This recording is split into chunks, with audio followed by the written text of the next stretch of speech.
One of the most underrated or one of the most least talked about topics in the intermittent fasting world is the mind state that fasting allows you to enter. The mind state that is much easier to enter into. And that is the mind state of clarity. It's the mind state of the here and now. It's the mind state of Zen. It's the mind state of being calm, being cool, being collected, being here now. It's a really cool feeling I get when I fast. Whether that's intermittent fasting or whether it's even on the coconut water fast I did many years ago. I think just giving your body a break from digestion allows much more energy to flow elsewhere, whether that's in your brain or whether it's in other organs. It just frees up energy from the gut, from the stomach, from the intestines. When you haven't eaten for 20 hours, your stomach isn't breaking down much food. There's not much in there. Your intestines aren't pushing stuff out the other end. There's no blood going down there really. All the blood is elsewhere. And I hesitate to say that all the way more blood goes to the brain, because I'm not quite sure if that is the case, but I heard that was the case. I heard that when blood stops going to the stomach, it's way more up in the brain, and when way more blood's in the brain, then your brain works better and your mind is a bit sharper. But it hasn't been scientifically proven that the mind is even in the brain. We don't know where the mind is. We don't know where the mind is. The mind could be in your fingernail. The mind could be in your kneecap. The mind could not even be in your body. That's why people go out of body, right? They have the out of body experiences. But a lot of people, they associate the brain and the mind. They think, someone shoots me in the brain, then my mind shuts off and I die or something. The mind is infinite. The mind has no limits. The mind is boundless. But for some reason, when we fast, blood stops going to our stomach, and then a lot less blood goes to our stomach, and then a lot more goes to the brain apparently, and that allows us to tap into these, I guess the brain is like a sending and receiving station. It sends signals out and it receives signals in.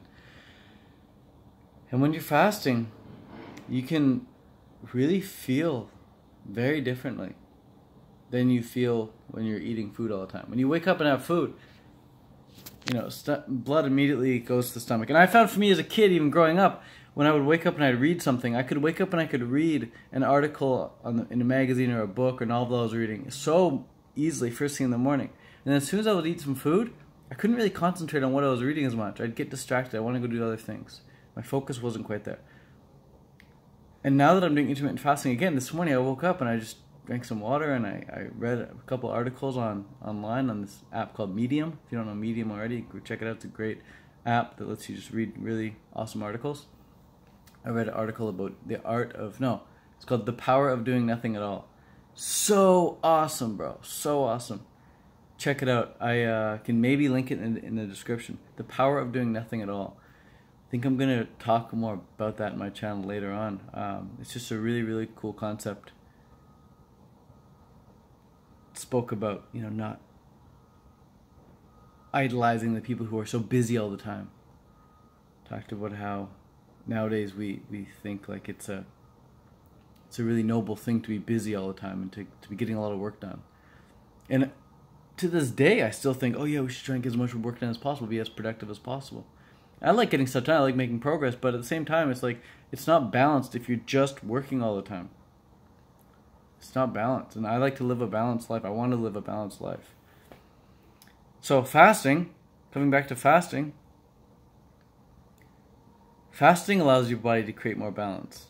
Rather than, most people, they wake up and they eat first thing in the morning, let's say 6 a.m., and they eat all the way up until, 10 at night. And they're only really giving their body this, this 8-hour break. So they're eating for way too much of the day. Their eating window is way too big. At least they did that for the first 20, 30, 40, 50 years of their life, 60 years of their life. So now when they enter intermittent fasting, they start intermittent fasting, they create more of a balance. So now they're saying, look, I'm going to give myself a 8-hour eating window, or a 7-hour eating window, or a 6-hour eating window, or 4 or 5-hour eating window, whatever. And then that allows the body to go back into the mode of, hey, let's heal, let's regenerate. Let's not focus so much on the food right now. Let's not focus so much on digesting. Let's just heal and regenerate and release some human growth hormone. Release some, fat burning enzymes. Fat burning enzyme in your body only really gets released when your insulin level is at baseline. And your insulin level is only at baseline after 6 hours from your last time you ate. So if you had a meal at noon, 6 hours later, at 6 p.m., your insulin's now at baseline. Your body can then start going towards the burning fat.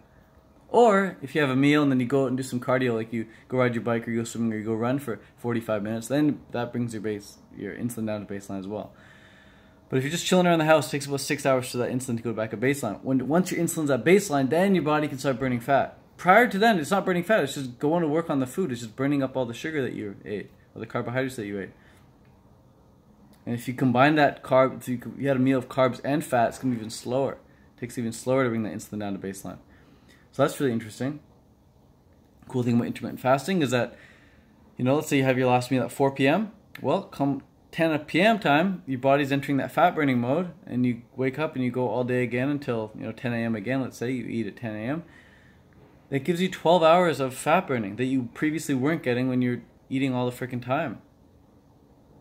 The other benefit of fasting, intermittent fasting, is that human growth hormone starts to really get released around the 18-hour mark. For guys, it's about a 2,000% increase in human growth hormone after 18-hour period of intermittent fasting. After 18-hour period of fasting, women, it's about 1,300% increase in human growth hormone after about the 18-hour mark. And again, you don't get that when you're eating all the time, because your body needs 18 hours of no food at all to be able to release that much human growth hormone. And the reason your body releases that much human growth hormone is because it wants to protect your muscles. Wants to give your muscles a boost. So you can still get all the calories you want in the day. You're not like cutting back on calories at all. I mean, you can if you want, but you don't need to cut back on calories at all. You can still eat as many calories as you want in this 4-hour period, or even like 6-hour period if you want. But your body's going to benefit from having all that time in the fat burning zone. It's going to benefit from having all that time in the human growth hormone release zone as well. So those are some benefits. Those are like 2 big benefits that you get from intermittent fasting that you don't really get if you're eating all the time. But the other benefit, the third benefit I want to talk about in this video, that's the benefit that what this video is about, is just the mental clarity aspect. How clear the mind becomes. It's just really easy to sit and be when you're in a fasted state. Like sit and observe, whether you're observing that what's that animal here? Not a duck. Is it a duck? It's a freaking, oh my god, I'm blanking right now. I live here in Canada. It's not a swan, it's not a goose. I guess it's a duck. Yeah, I guess it's a duck. You're a duck, right?